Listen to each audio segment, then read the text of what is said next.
Cumprimentamos a todos com a paz de nosso Senhor e Salvador Jesus Cristo.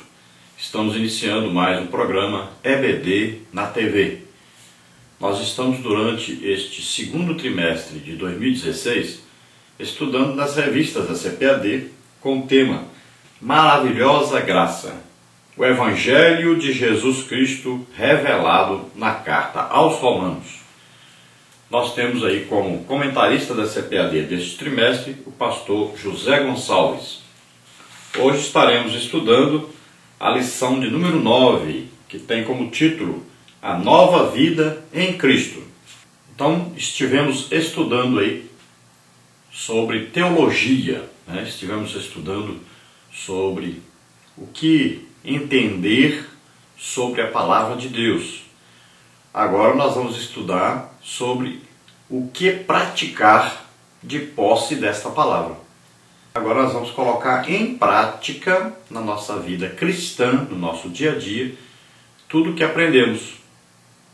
Então, a partir de agora, o apóstolo Paulo fala da vida prática, da vida cristã, no seu dia a dia, no tratamento com as pessoas, no tratamento com a igreja, na comunhão entre esse crente e Deus. O texto está aí na carta do apóstolo Paulo aos Romanos, capítulo 12, versículo 1, que diz: Rogo-vos, pois, irmãos, pela compaixão de Deus, que apresenteis o vosso corpo em sacrifício vivo, santo e agradável a Deus, que é o vosso culto racional. E a verdade prática diz: a nova vida em Cristo consiste em viver fervorosamente a vitória da cruz. Então, quando o apóstolo Paulo diz: rogo-vos, pois, irmãos, ele está fazendo aí um pedido. É como se ele estivesse fazendo um pedido com uma insistência. É um pedido urgente e é um pedido importantíssimo. Então, rogar não é apenas pedir, mas é pedir com insistência, com veemência, é pedir com urgência. Então ele diz: rogo-vos, pois, irmãos. Irmãos, ele está chamando aí essas pessoas que ele está escrevendo, tanto judeus convertidos ao cristianismo, quanto aqueles que não eram judeus, que eram gentios e se converteram ao cristianismo. Então, irmãos, ele trata todos como irmãos e iguala então estes povos, tanto aqueles que se converteram e eram antes judeus, quanto aqueles que se converteram e eram antes gentios. Ele, sendo israelita, descendente de judeu, está chamando de irmãos os gentios que se converteram. Então ele está dizendo que todos agora são irmãos. Eles são agora o quê? O corpo de Cristo na terra. Quais são os membros? Os membros são os salvos. Então ele diz: pela compaixão de Deus, pela misericórdia de Deus, pelo amor de Deus. Então ele está fazendo um pedido aqui, que é um pedido importantíssimo. Então era que para os irmãos na igreja em Roma se apresentarem, ou seja, se colocarem à disposição, se oferecerem a Deus. E de que maneira? Quando ele fala apresenteis o vosso corpo, esse corpo não significa apenas o corpo físico, mas aí entra o quê? Espírito, alma e corpo, ser humano total. Vos apresenteis diante de Deus. Para quê? Para ser usado por Deus. É se colocar à disposição de Deus para ser usado por Deus. Agora, exige-se o quê? Um sacrifício. E esse sacrifício exige o quê? Uma vida. Então você vai entregar a vida para Deus. Apresenteis o vosso corpo em sacrifício. Então, assim como antes se oferecia lá no templo um animal a Deus em sacrifício, uma vida, foi o que Abel fez, Por isso que Deus se agradou do sacrifício de Abel, ele ofereceu uma vida. Ele queria oferecer a sua vida, então ele colocou um animal, uma vida no lugar da sua vida. Mas a intenção dele era oferecer a sua própria vida. Isso agradou a Deus. Então aqui, Paulo está falando que nós não vamos colocar um animal em nosso lugar, nós vamos colocar em nós mesmos. Nós vamos oferecer a nossa vida a Deus, para fazer a obra de Deus, nos colocar inteiramente à disposição de Deus, entregar totalmente a vida a Deus. Então o sacrifício, aí nós vamos ver que tipo de sacrifício nós vamos fazer. Então ele diz que o sacrifício aí é um sacrifício vivo, é um sacrifício santo e é um sacrifício agradável a Deus. Então um sacrifício vivo por quê? Porque nós estamos oferecendo a nossa vida, a ação, nós vamos trabalhar para Deus. É um sacrifício santo porque nós estamos nos separando para Deus, nós estamos nos guardando, santificando a nossa vida para podermos ser o quê? Vasos de Deus. Para que Ele coloque em nós o Espírito Santo, coloque em nós o poder, os dons do Espírito Santo, e nós possamos então ministrar isso às outras pessoas. Então nós vamos ser, da maior maneira possível, santos, vamos nos esforçar cada dia mais para sermos santos, para podermos ser usados por Deus. Nos colocar numa condição de sermos usados. Então nós vamos o quê? Nos purificar de todas as coisas que nos atrapalham. Tudo aquilo que nos impede de sermos instrumentos de Deus. Então nós vamos nos oferecer aí um sacrifício vivo, santo e agradável. Aquilo que agrada a Deus. Nós vamos procurar fazer tudo que agrada a Deus. E vamos deixar de fazer tudo que desagrada a Deus. Então nós estaremos oferecendo um sacrifício que Deus se agrada dele. Aí Ele vai poder nos usar poderosamente na sua obra. Então Paulo diz aqui que isto é um culto racional. Ou seja, você está se colocando à disposição de Deus voluntariamente. Existe aqui o quê? Um culto espiritual e que é feito pela razão, ou seja, pela própria intenção, desejo de fazer. Você não é obrigado a fazer. Você não foi pressionado a fazer. Você não está fazendo para ganhar algo em troca, mas está fazendo por amor. Esse é um culto racional. É prazeroso. É alegre. É algo que você faz porque você ama a Deus, você ama as pessoas e você quer ser usado por Deus para ajudar as pessoas. Veja bem, você não está se colocando à disposição de Deus, não está se entregando totalmente a Deus, a sua própria vida a Deus, para seu próprio benefício, mas para benefício das outras pessoas. A verdade prática diz: a nova vida em Cristo consiste em viver fervorosamente a vitória da cruz. Então essa nova vida que nós vamos viver em Cristo agora é uma vida vitoriosa. É uma vida fervorosa, quer dizer, no fervor, ou seja, no fogo do Espírito Santo, do poder do Espírito Santo. É uma vida de vitória sobre Satanás, seus demônios, de vitória sobre o pecado. É uma vida vitoriosa, não é uma vida de derrota. Agora é uma vida com Deus. É Deus que vai agora fazer a sua obra através de nós. E nós vamos ter que assumir a nossa posição de filhos de Deus, de seres que pertencem ao reino de Deus, que não ama o mundo, que não fica pensando nas coisas do mundo, não fica participando das coisas do mundo, não fica aplaudindo o mundo, mas nosso pensamento está voltado para o reino de Deus. Vamos ver a leitura bíblica em classe, que está em Romanos capítulo 12, versículo 1 ao 12. Vamos ver. Rogo-vos, pois, irmãos, pela compaixão de Deus, que apresenteis o vosso corpo em sacrifício vivo, santo e agradável a Deus, que é o vosso culto racional. E não vos conformeis com este mundo, mas transformai-vos pela renovação do vosso entendimento, para que experimenteis qual seja a boa, agradável e perfeita vontade de Deus. Porque pela graça que me é dada, digo a cada um dentre vós que não saiba mais do que convém saber, mas que saiba com temperança, conforme a medida da fé que Deus repartiu a cada um.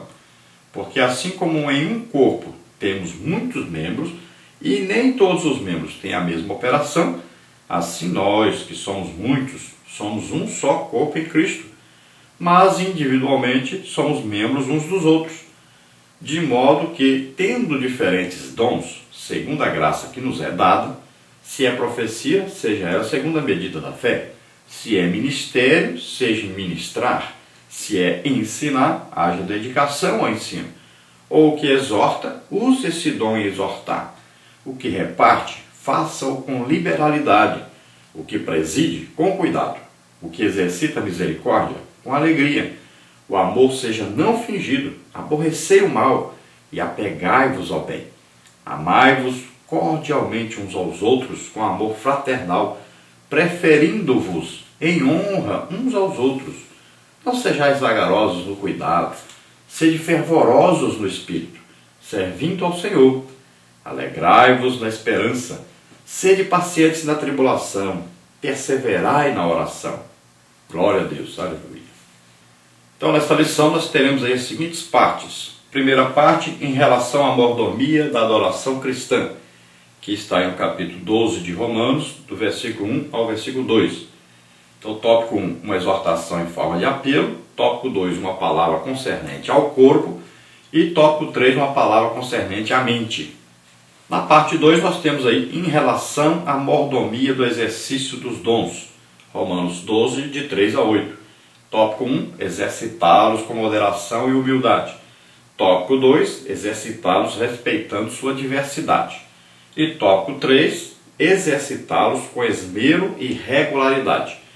Na parte 3, nós temos aí em relação à mordomia da prática das virtudes cristãs. Romanos 12, de 9 até 21. Tópico 1, exercitar o amor. Tópico 2, exercitar o serviço cristão. Tópico 3, exercitar a resistência ao mal. Então vamos à nossa introdução aí, que diz o seguinte: a conexão entre tudo o que Paulo escreveu anteriormente, capítulos 1 a 11 e o capítulo 12 de Romanos, é feita por intermédio do uso da partícula grega O1, traduzida em português como portanto, pois. Nesse contexto, o uso dessa partícula pode se referir a tudo aquilo que o apóstolo havia escrito anteriormente, ou pode também se referir àquilo que ele escreveu na seção que compreende somente os capítulos 9 a 11. O fato é que esse texto não está fora de lugar. Paulo havia tratado em detalhes sobre a justificação pela fé e como Deus, em sua soberania, tratou com os gentios e judeus nesse processo. Agora ele quer que os crentes tomem consciência de que tudo isso tem implicações práticas na nova vida em Cristo. Então, se nós voltarmos lá do capítulo 8, do capítulo 1 até o capítulo 8 da carta aos Romanos, e tirarmos esse parêntese que Paulo fez, podemos ver aí que Paulo trata agora só dos judeus, do capítulo 9 ao capítulo 11, então nós continuamos no assunto que ele já ia falando.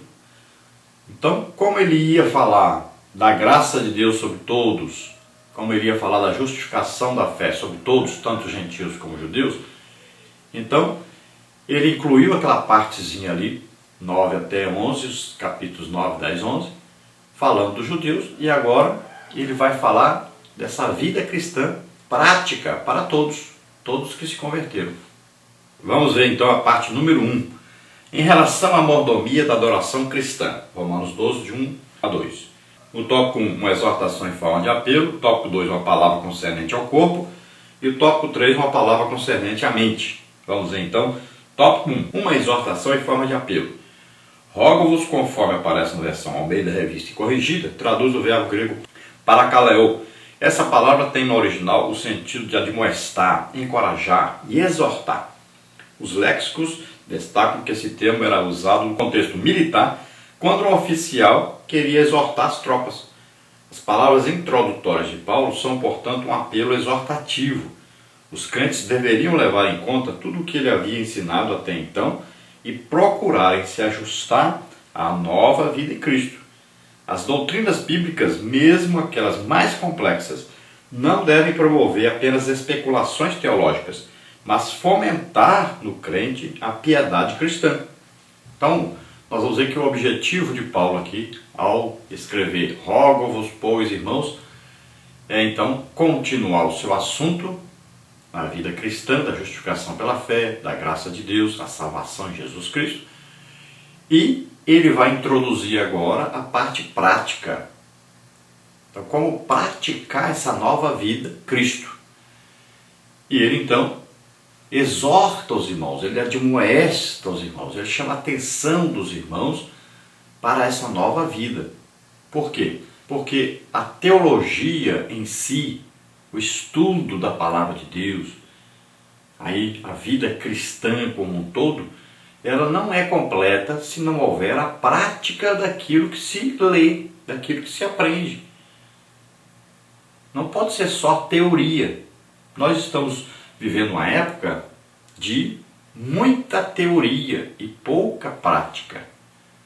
Nós estamos vivendo uma época aí em que está sendo supervalorizada a parte teórica.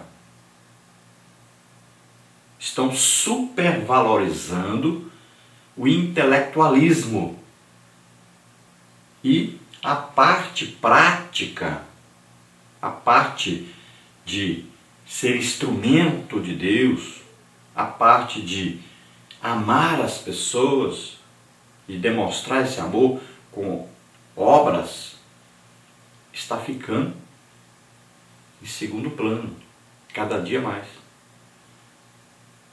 As pessoas não estão mais praticando o que ensinam, o que pregam, o que leem, o que estudam. Então virou teoria. Então tem pessoas extremamente sábias, inteligentes, cheias de diplomas, mas não praticam nada disso. Em sua vida cotidiana, ele não pratica aquilo que ensina, aquilo que prega. E aí, as almas vão ficando aí, se perdendo, sem serem salvas. O discipulado, que é a parte que ajuda aqueles que estão aceitando a Jesus, para que eles possam permanecer na igreja. Não existe esse discipulado. Quando é feito de qualquer maneira. Muitas vezes se deixa para fazer muito tempo depois e não dá mais tempo. Não existe mais aquele compromisso com Deus para fazer a sua obra e colocar em prática o que se aprende sobre Deus. Então é preciso viver o que se ensina, o que se prega. É preciso praticar o que se ensina, o que se prega. E isso está sendo deixado de lado. A liderança que deveria ir à frente do povo fazendo, fica só mandando os outros fazerem. É um grande problema que existe hoje. Então os líderes, os pastores principalmente, deixaram de praticar o que ensinam. Deixaram de andar na frente do povo fazendo. Então é um prejuízo muito grande. Os professores da escola bíblica dominical ensinam que se deve pregar, não pregam. Ensinam que deve ganhar alma, não ganham. Ensinam que se deve orar pelos enfermos, não oram. Ensinam que deve ser cheio do Espírito Santo, mas eles não são muitas vezes batizados no Espírito Santo. Ensinam que deve se buscar dons, mas eles não têm dons. Ensinam que se deve visitar, mas eles não visitam. Então, a prática, não existe a prática. Ensinam que deve ajudar os povos necessitados, visitar os enfermos, os doentes, os presos, mas não praticam. Então falta a prática na vida cristã. E aí como ensinar se não há prática? Deve-se ensinar aquilo que se pratica. Aí fica mais fácil o ensino. Aí o ensino produz realmente. As pessoas veem que você está ensinando o que pratica, o que sabe, o que faz. Jesus, o seu ensino funcionava porque ele fazia aquilo que estava ensinando. Paulo ensinava e era eficaz no seu ensino, por quê? Porque ele fazia aquilo que estava ensinando. Então as doutrinas bíblicas devem ser estudadas, mas também colocadas em prática. E a vida cristã deve produzir no crente o desejo de ajudar as pessoas, deve produzir o amor pelas pessoas. Quanto mais você se aproxima de Deus, mais amor ele vai derramar sobre você para ajudar as pessoas. Tópico 2. Uma palavra concernente ao corpo. O apóstolo solicita aos crentes romanos que apresenteis os vossos corpos em sacrifício vivo, santo e agradável a Deus, que é o vosso culto racional. Romanos 12:1. 3 coisas são ditas aqui sobre o corpo como instrumento de adoração. Em primeiro lugar, o corpo deve ser oferecido em sacrifício. A palavra grega usada aqui pelo apóstolo Etúsia, que significa sacrifício ou oferta.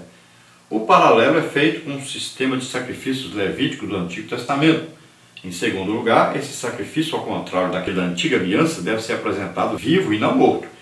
Em terceiro lugar, esse sacrifício deve ser santo. A ideia de algo que foi separado exclusivamente para o serviço de Deus. Assim fazendo, o crente terá a garantia que estará agradando a Deus na sua adoração. Então o sacrifício aí é um sacrifício total, é uma entrega total, é a vida do crente entregue nas mãos de Deus, se oferecendo para fazer a obra de Deus. O sacrifício agora é vivo. Antes, lá nos sacrifícios levíticos, se oferecia um animal que morria. Aqui se oferece uma vida, nós não vamos morrer literalmente, mas vamos morrer para o mundo, morrer para os nossos divertimentos, né? A nossa vida particular, a nossa vida que nós queremos aí nos divertir, queremos passear, queremos viver no bem bom. Então é um sacrifício, você vai ter que deixar essas coisas. Você vai ter que deixar várias coisas que são legítimas, são boas, mas você vai ter que deixar para se entregar a Deus, para fazer a obra de Deus. O tempo que você tinha para se agradar, você vai agradar a Deus. Então exige um sacrifício. É sua vida, você está oferecendo para Deus. E você deve se lembrar também que o sacrifício aí no corpo significa também jejum. O crente precisa praticar o jejum. Não existe manifestação de Deus sem sacrifício. Pode olhar, sempre quando Deus se manifestava é porque existiu um sacrifício antes. Olha, para nós sermos salvos, Jesus se apresentou como sacrifício vivo. Ele deu sua vida, morreu em nosso lugar. Isso para nos perdoar os pecados. Ninguém vai mais fazer sacrifício para alguém ser perdoado em pecado. Jesus já fez o sacrifício único, perfeito, eterno. Agora nós vamos nos apresentar diante de Deus em sacrifício para que Ele possa nos usar. Como é que alguém vai ser cheio do Espírito Santo se ele está cheio de comida? Até com sono, de tanto que comeu. Está difícil até de andar, de fazer alguma coisa, porque está cheio. Como é que alguém vai ser usado por Deus, vai ser cheio do Espírito Santo, se ele está cheio de novela, de filme pornográfico, de pornografia na internet? Como é que vai ser usado? Então tem que estar vazio. Então é preciso apresentar-se diante de Deus para ser usado, mas como vaso para a honra. Vaso vazio, limpo, para ser usado. Tópico 3, uma palavra concernente à mente. Assim como o nosso corpo deve ser ofertado em sacrifício vivo a Deus, da mesma forma a nossa mente também precisa ser, Romanos 12, 2. Para que a adoração seja verdadeira, ela precisa ser realizada por pessoas com a mente transformada. Essa transformação, como mostra o original metamorphosté, de onde vem o vocábulo metamorfose, significa ser transformado em nossa mais profunda natureza interior. Olha o que diz Filipenses 4:8. Quanto ao mais, irmãos, tudo que é verdadeiro, tudo que é honesto, tudo que é justo, tudo que é puro, tudo que é amável, tudo que é de boa fama, se há alguma virtude e se há algum louvor, nisso pensai. Então olha só a importância. Qual o nosso pensamento agora? Em que a nossa mente estará agora guardada? Em que a nossa mente estará agora participante? Em que agora a nossa mente estará presa? Para onde estará sendo guiada a nossa mente, os nossos pensamentos? Então, para as coisas de Deus, para as coisas de cima e não para as coisas de baixo. Nós não podemos nos prender às coisas aqui de baixo. A amizade com o mundo é inimizade contra Deus. Então nossos pensamentos devem estar voltados para a palavra de Deus, para as coisas do reino de Deus, para ganhar almas, para ser usado para Deus curar as pessoas, abençoar as pessoas. Nossos pensamentos devem estar assim, nosso desejo deve ser sempre para ajudar as pessoas. Então não podemos nos conformar. O que é conformar? É se moldar, é se colocar na mesma forma, é aceitar as coisas do mundo, concordar com as coisas do mundo. Não podemos nos conformar com essas ideias do mundo, com esse sistema maligno do mundo. Não, nós temos que andar na contramão do mundo. Nós temos que ver o que é que agrada a Deus. É isso que nós vamos pensar, é isso que nós vamos agir, é isso que nós vamos, então, praticar. Fora das coisas do mundo, das ideias do mundo. Sempre de acordo com Deus, com a vontade de Deus, com a palavra de Deus. Então, se nós fizermos isso, nós vamos experimentar qual é a boa, agradável, perfeita vontade de Deus para nós. Veja só, para experimentarmos essa vontade perfeita, precisamos então estarmos vivendo de maneira santa, correta, voltados para Deus, consagrados a Deus. Vamos então à parte número 2, em relação à mordomia do exercício dos dons. Romanos 12, de 3 a 8. Tópico 1, exercitá-los com moderação e humildade. Tópico 2, exercitá-los respeitando sua diversidade. Tópico 3, exercitá-los com esmero e regularidade.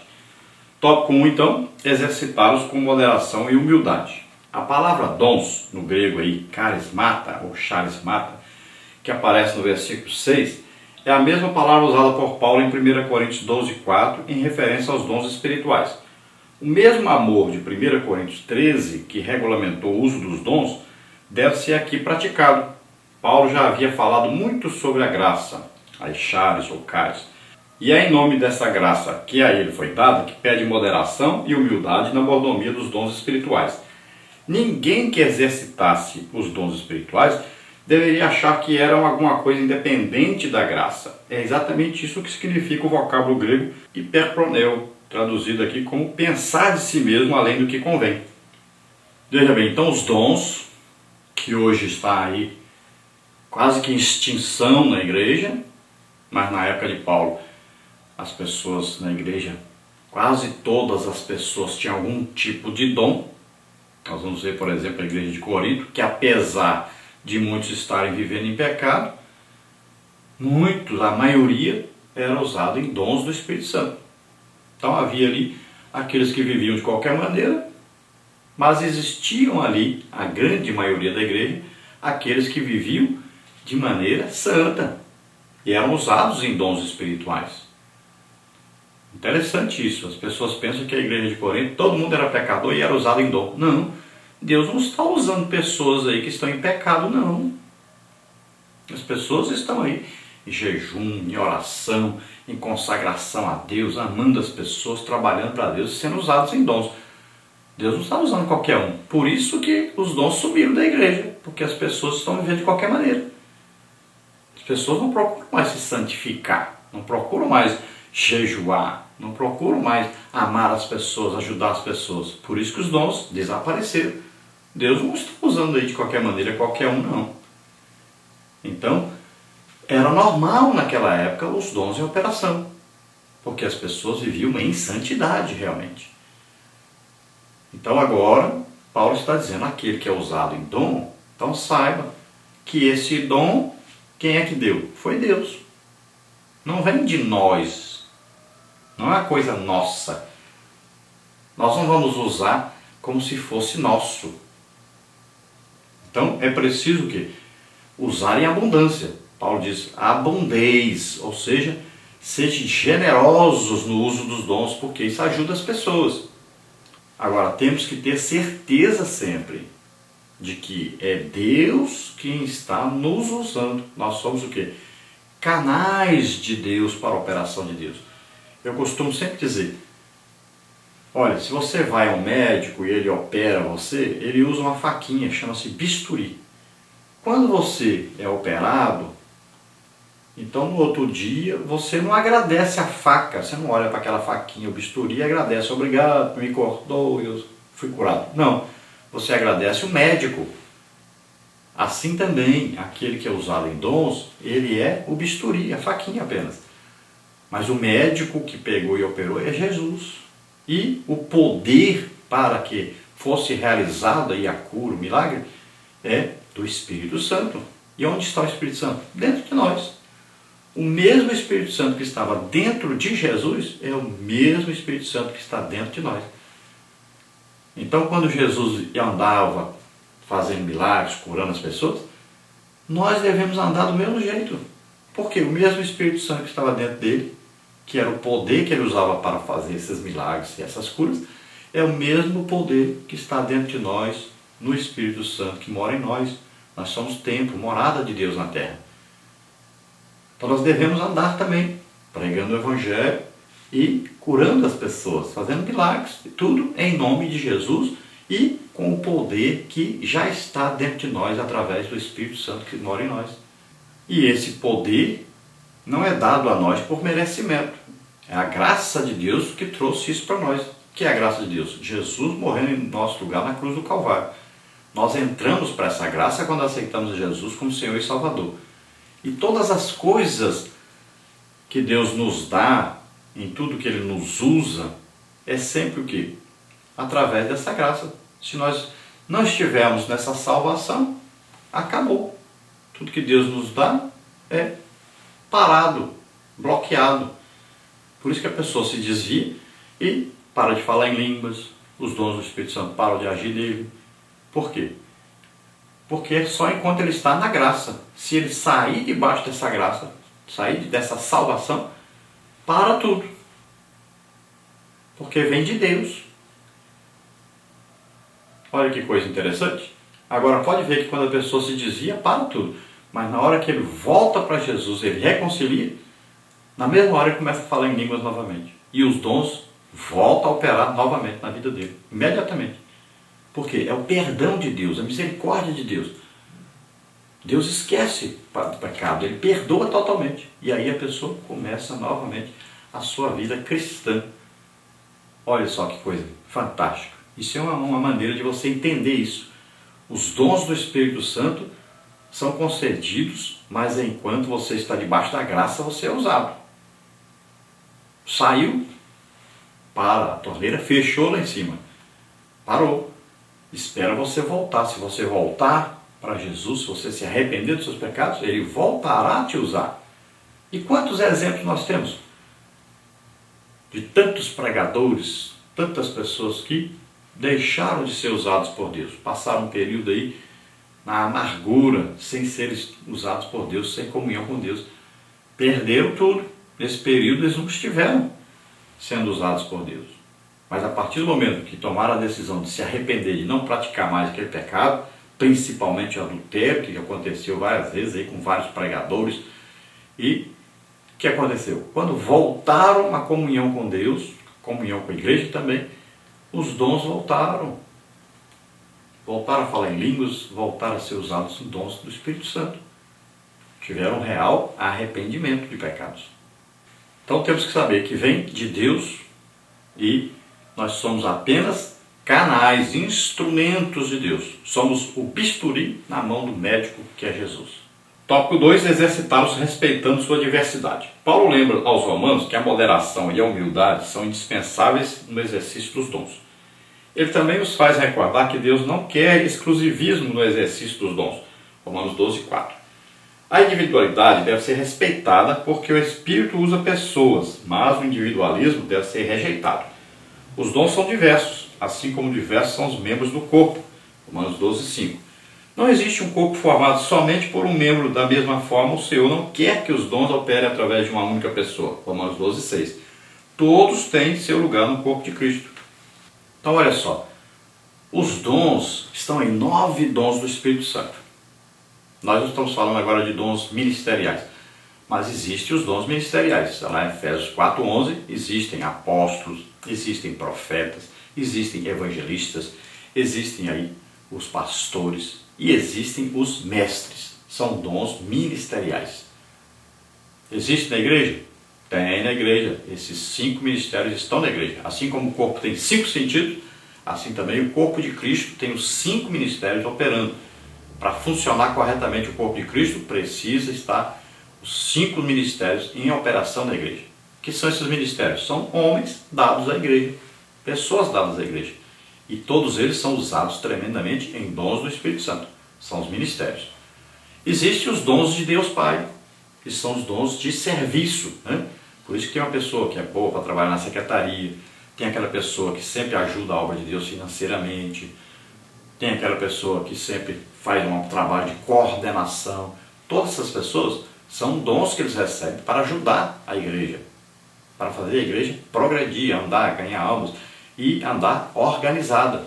Então, pessoas que são usadas na administração, na visitação, né? São pessoas dadas por Deus à igreja, escolhidas por Deus Pai. Então, existem os dons espirituais, aí são dons do Espírito Santo. Então, esses dons do Espírito Santo, toda a igreja deve ser usada nesses dons do Espírito Santo. Paulo diz, olha, todos podeis profetizar. Todos. Não é só para um, é todos. Ministério é para alguns só, não são todos que recebem o ministério. Agora, dons do Espírito Santo é para todos. Todos os crentes deveriam ter os dons. E é possível ter todos, uma pessoa só? É claro que é. Olha a vida de Paulo e você vai descobrir que todos os dons do Espírito Santo operavam através dele. Mas Paulo orava para que os outros recebessem dons. Olha lá, desperta, Timóteo, o dom que há em ti, o qual te foi dado pela imposição das minhas mãos. Então é um dom que é transmitido pela oração. Nós devemos orar para as pessoas receberem dom. Todo lugar que eu vou, eu oro pelas pessoas para que eles recebam o dom do Espírito Santo. Por quê? Porque todos devem ter, todos devem ser usados. O problema hoje é que é difícil achar alguém que está sendo usado num dom. E mais difícil ainda é ter liberdade para que ele possa usar esse dom. Veja só que coisa interessante. Enquanto Paulo tinha que regulamentar os dons para funcionar, porque senão virava bagunça, hoje, regulamentar o quê? Ninguém tem, ninguém está sendo usado em dons. Então é preciso que nós busquemos os dons do Espírito Santo para que a igreja funcione corretamente, para que a igreja seja beneficiada. Imagine, se tivesse aí 3 pessoas com dons de curar em uma igreja, uma congregação só, não tinha ninguém doente nessa congregação. Ele orava por todas as pessoas, o outro orava também, o outro orava também. Imagine, alguém vai viajar, chamava alguém que Deus usa numa palavra de sabedoria, falar sobre o futuro, e ele dizer se ele podia ir ou não, se ia acontecer uma coisa ou não. Imagine alguém aleijado, alguém que era usado em milagres e orava, a pessoa andava. Alguém que era cego, que é surdo, alguém orava, voltava a ver, voltava a ouvir. Então os dons deveriam todos estar em operação na igreja. A igreja funcionaria maravilhosamente bem. E as pessoas do mundo ficariam admiradas. Iam ter desejo realmente de estar na igreja, porque sabiam que Deus realmente estava lá. Por isso que hoje está completamente difícil a igreja funcionar. As pessoas não têm sentido atração pela igreja, porque os dons desapareceram da igreja. As pessoas chegam na igreja e veem apenas ali a pessoa cantando bem, às vezes o pregador prega bem, entende bem, leu bem, estudou a mensagem, mas ele não vê Deus, não vê o poder de Deus em operação. Ele não sente realmente que Deus está presente, porque faltam as operações dos dons do Espírito Santo. Então, saiba disso, a igreja precisa voltar a ser pentecostal, cheia do Espírito Santo, a ser usado em dons. Todos podem ser usados em dons. E Paulo chama atenção, procure abundar nos dons. Quanto mais dons, melhor. Você já tem um, busque mais um. Tem outro, busque mais outro. Por quê? Porque tem pouca gente buscando, pouca gente desejando, pouca gente realmente sendo usado por Deus em dons. Então, se as pessoas não querem, e você quer, busque mais dons, mais e mais e mais, e seja usado por Deus cada dia mais e cada dia mais abundantemente. Ajude as pessoas. Tópico 3. Exercitá-los com esmero e regularidade. Paulo escreve aqui no contexto de uma igreja local e não tem a preocupação de separar os dons espirituais dos dons ministeriais. Aqui os crentes, quer sejam leigos, quer sejam clérigos, são convidados à prática dos dons espirituais. Romanos 12, 6 a 8. Os dons, portanto, devem ser exercidos com dedicação e regularidade. Eles são dádivas de Deus e precisam ser desempenhados no contexto da igreja. Então veja só que Paulo mistura agora os dons. Ele fala tanto dos dons de serviço de Deus Pai, como os dons ministeriais, os dons de Cristo, Efésios 4:11, como fala também dos dons espirituais, que é 1 Coríntios capítulo 12, dons do Espírito Santo. Então são aí os dons do Pai, os dons do Filho, Jesus Cristo, e os dons do Espírito Santo. Então existem vários dons em operação na igreja. São dons o quê? Espirituais.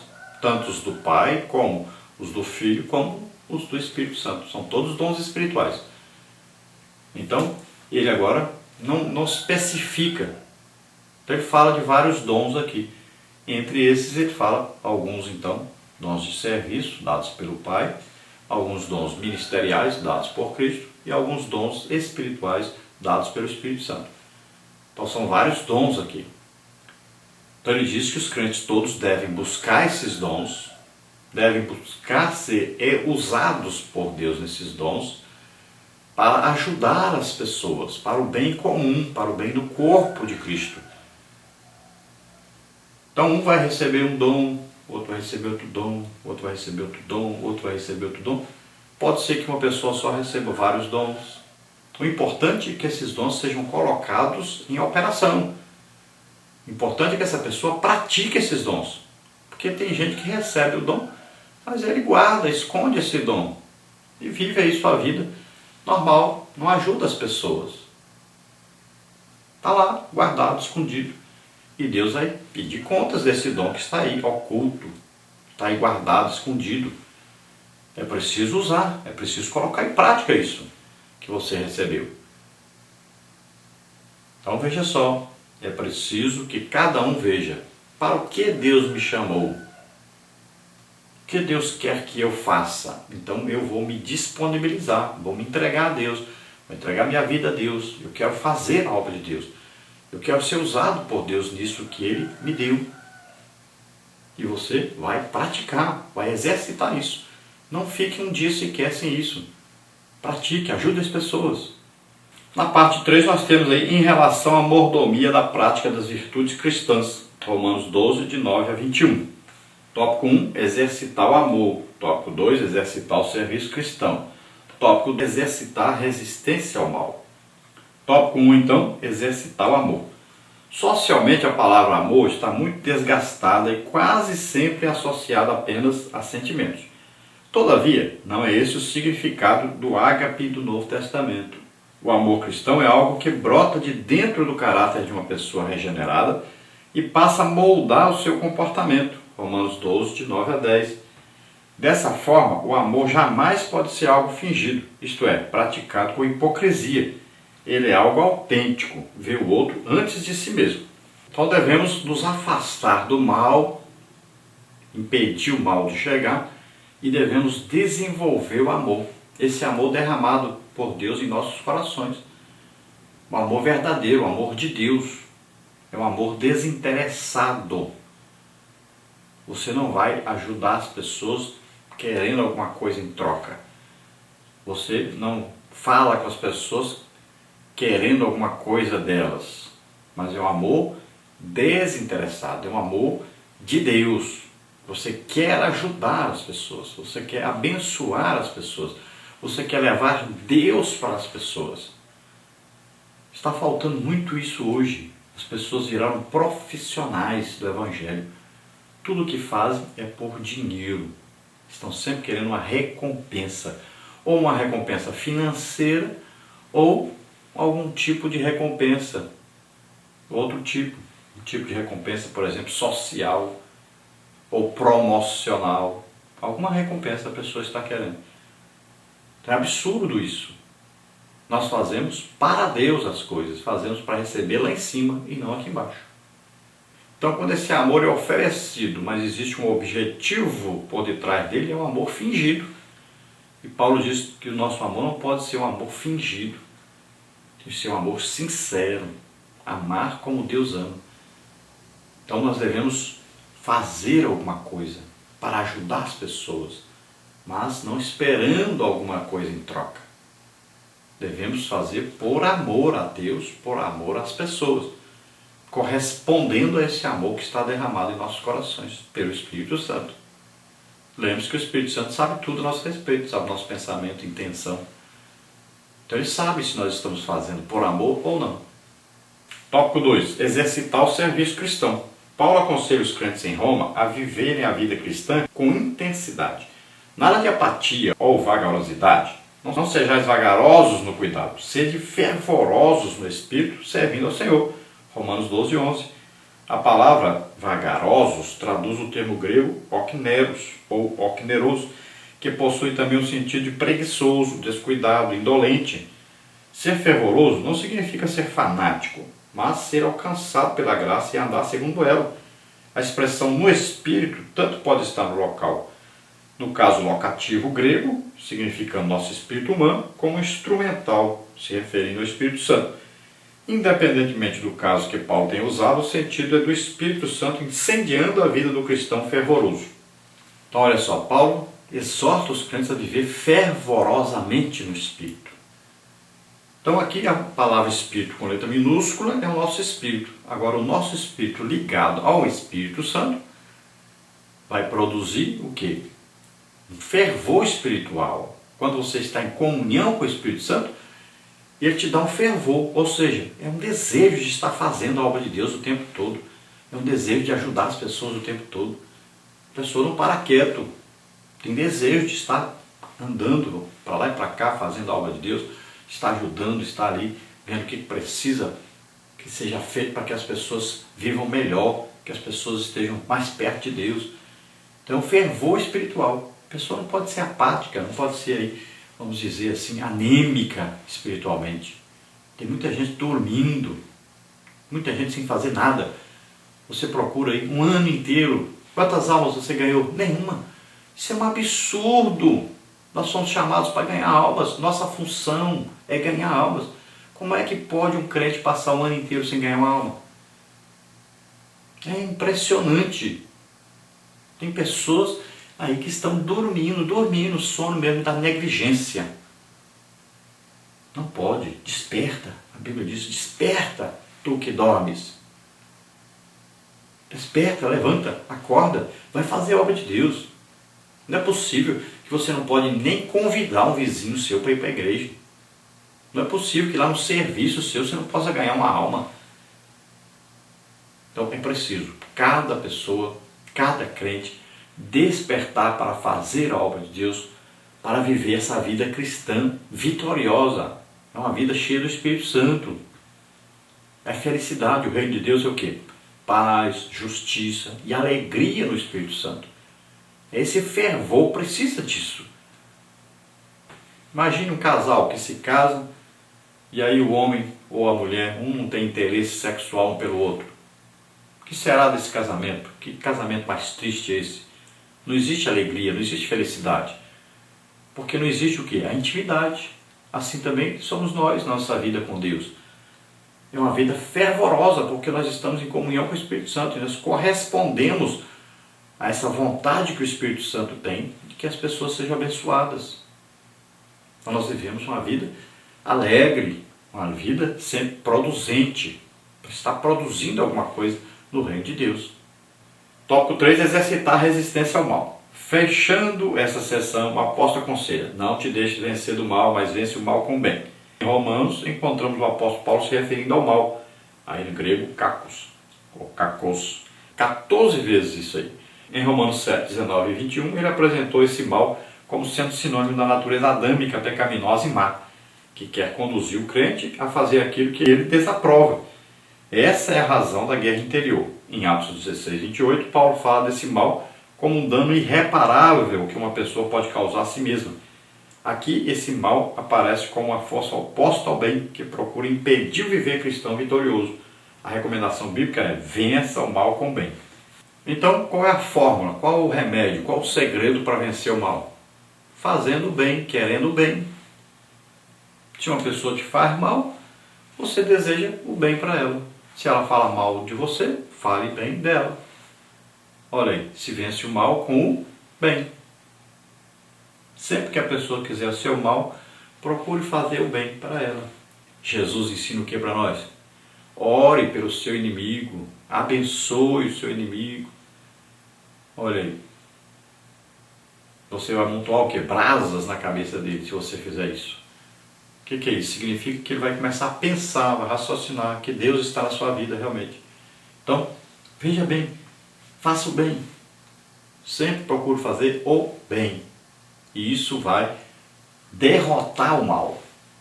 Todo o mal que é levantado contra nós, ele vai ser derrotado porque nós queremos fazer o bem. Nós queremos abençoar. Nós queremos ajudar. Veja só se vence o mal com o bem. Se você for fazer o mal, você vai botar mais lenha na fogueira e o mal vai dobrar, triplicar. Então é preciso fazer o bem. Então façamos o bem para que o mal seja derrotado. Olha, que Jesus veio que desfazer as obras do diabo.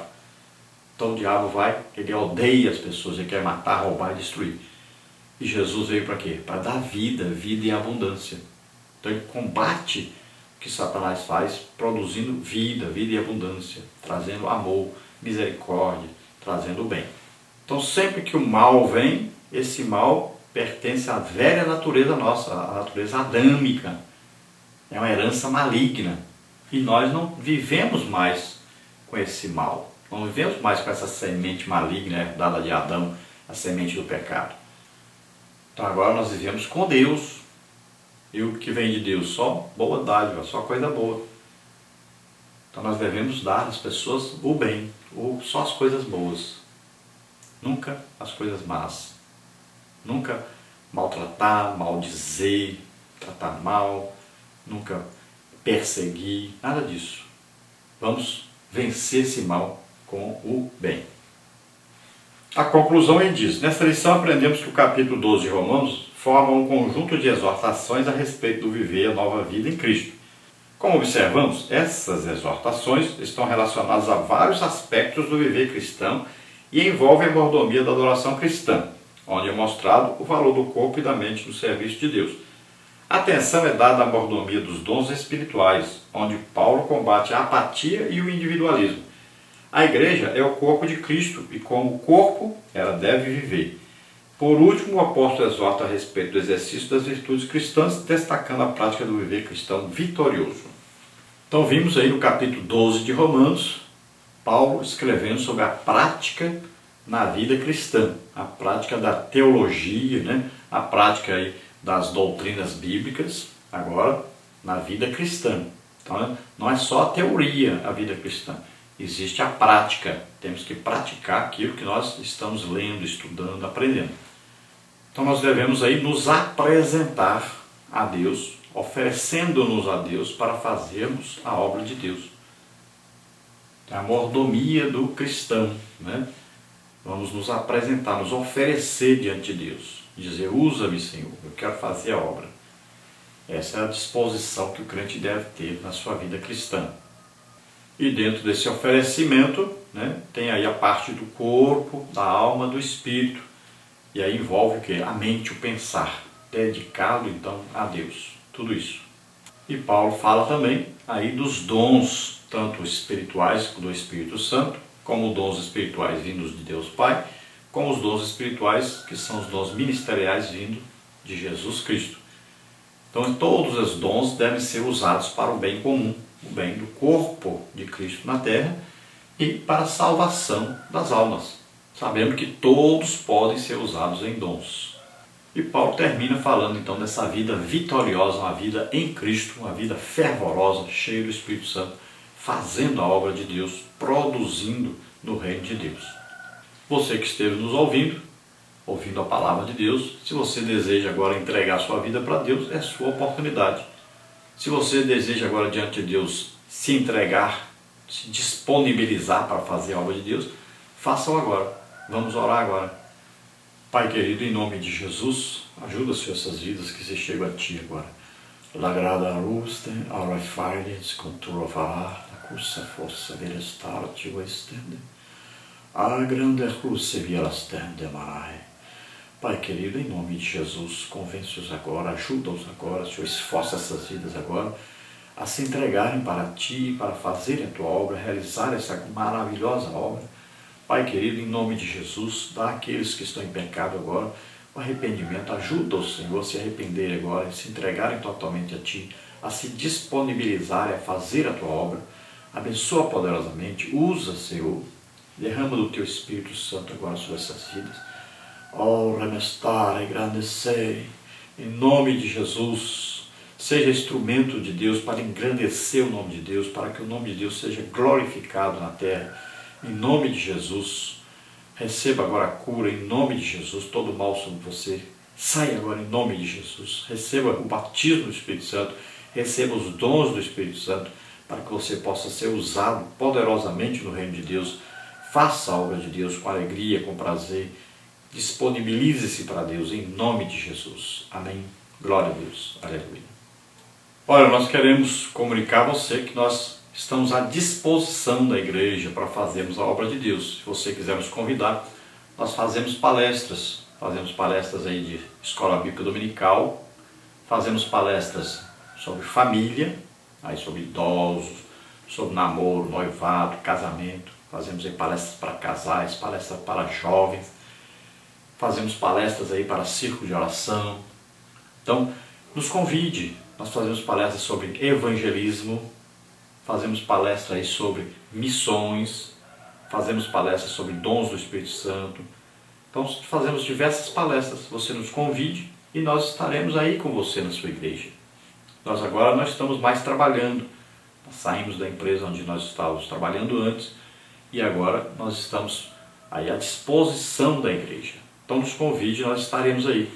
Toda semana, Jesus está salvando por volta aí de 25 almas em todos os lugares onde nós estamos levando essas palestras. Também existe aí uma média de 100 pessoas curadas por semana nessas palestras que nós ministramos. Jesus nos usa muito em dons de curar. Então, nos convide. Nós queremos estar aí ajudando a sua igreja, participando com você dessa bênção de Deus. Então, nos convide, estaremos aí. Nós vamos agora passar a nossa agenda, onde nós estaremos nos próximos dias. Aí você vai saber, você que mora perto ou na cidade vizinha, esteja lá conosco, participe juntamente conosco. Leve lá os seus enfermos, seus doentes, para Jesus curar, fazer milagres na vida deles. Leve também pessoas que não são evangélicas ainda, para que elas possam aceitar Jesus como Senhor e Salvador, serem salvas. Também nós vamos passar a agenda para que você possa marcar conosco um dia que não está marcado ainda. Então, vamos à nossa agenda agora. Nessa semana aí, então, que nós estamos agora, do dia 27 a 29 do 5 agora, nós estaremos em Castanhal, no Pará. É uma festa lá dos novos convertidos. Então, você esteja conosco aí, Castanhal, Pará, festa dos novos convertidos. Esteja aí conosco, 27 a 29 do 5 agora, essa semana. Dias 10, 11 e 12 do mês 6, estaremos em Macapá, no Amapá, num congresso de EBD, na Assembleia de Deus. Esteja conosco aí, 10, 11 e 12 do mês 6 agora, Macapá, no Amapá. Dias 18 e 19 do mês 6, estaremos em Brasília, Distrito Federal, uma festividade aí dos varões. Esteja lá conosco. Dias 24 a 26 do 6, estaremos em Manaus, no Amazonas, num congresso de EBD. Esteja aí conosco, veja aí o folder. Dias 2 e 3 do mês 7, estaremos em Campo Grande, no Mato Grosso do Sul, também no congresso de EBD. Esteja aí conosco. Dias 4 até 10 do 7, nós estaremos aí em várias igrejas aí, tanto uma em Campo Grande, como várias em Dourados, Mato Grosso do Sul. Nós estaremos aí, trabalho de família, dons, EBD, missões, em várias congregações. Dias 12 a 14 do mês 8, estaremos em Santa Cruz, Cabralha, Bahia. Primeiro congresso de EBD aí, o pastor Sansão e o superintendente da EBD, o pastor José Geraldo. Então, dias 12 a 14 do 8, estaremos aí em Santa Cruz, Cabralha, Bahia. Dias 16, 17 e 18 do 9, estaremos aí em Brumado, na Bahia, seminário de EBD. Esteja lá conosco. Dias 16, 17 e 18 do 9, Brumado. 24 e 25 do 9 estaremos em Itinga do Maranhão, um congresso de EBD e missões, com o pastor Cardoso. Dias 1 e 2 do 10 estaremos aí no Rio de Janeiro, em Nova Iguaçu. É um fórum de docentes da Escola de Profetas. E também, no dia 1º aí, é uma festa de adolescentes. Estaremos aí então no Rio de Janeiro, Nova Iguaçu. Dias 12 e 13 do mês 11 estaremos em Hortolândia, São Paulo, uma festa de adolescentes. Assembleia de Deus, Ministério Belém. Dias 25 a 27 do 11, estaremos em Salvador, Bahia, no aniversário da igreja lá do pastor presidente, pastor Israel Galvão. Assembleia de Deus no bairro Valéria. Dias 3 e 4 do mês 12, estaremos em Paracambi, Rio de Janeiro, simpósio de EBD e evangelismo, lá com o pastor André Marcelo. Depois, nos dias 10 e 11 do 12, estaremos em São Paulo, no Congresso de EBD, lá na Assembleia de Deus, na Vila Santa Maria. Glória a Deus. Então esteja conosco aí em um desses eventos aí que você puder, ou mais eventos, participe, esteja conosco e nos convide. Você olhe as datas e marque outras datas conosco para nós estarmos aí na sua igreja. Nós queremos compartilhar com você esse maravilhoso dom que Deus tem nos dado, tem nos concedido, que é o dom de curar. São várias pessoas. Nós vemos aí em Macapá, foram 238 pessoas curadas no fim de semana. Temos aí Ananindeu, no Pará, foi 180 pessoas curadas no fim de semana. Teresina, foram 130 pessoas curadas aí no fim de semana. Então, Jesus está curando muita gente. E tem tanta gente doente, tanta gente precisando, tanta gente aí, até pelas ruas, deitado pelas ruas, que os hospitais não estão cabendo de gente doente. E nós estamos nos oferecendo para estarmos aí orando. Nos convide, nós estaremos aí orando por você, orando pela igreja, pelas pessoas enfermas e, ao mesmo tempo, trazendo uma palestra sobre a palavra de Deus para essas pessoas e possamos ganhar também muitas almas para Cristo. Então, nos convide, estaremos aí com você. A paz do Senhor a todos.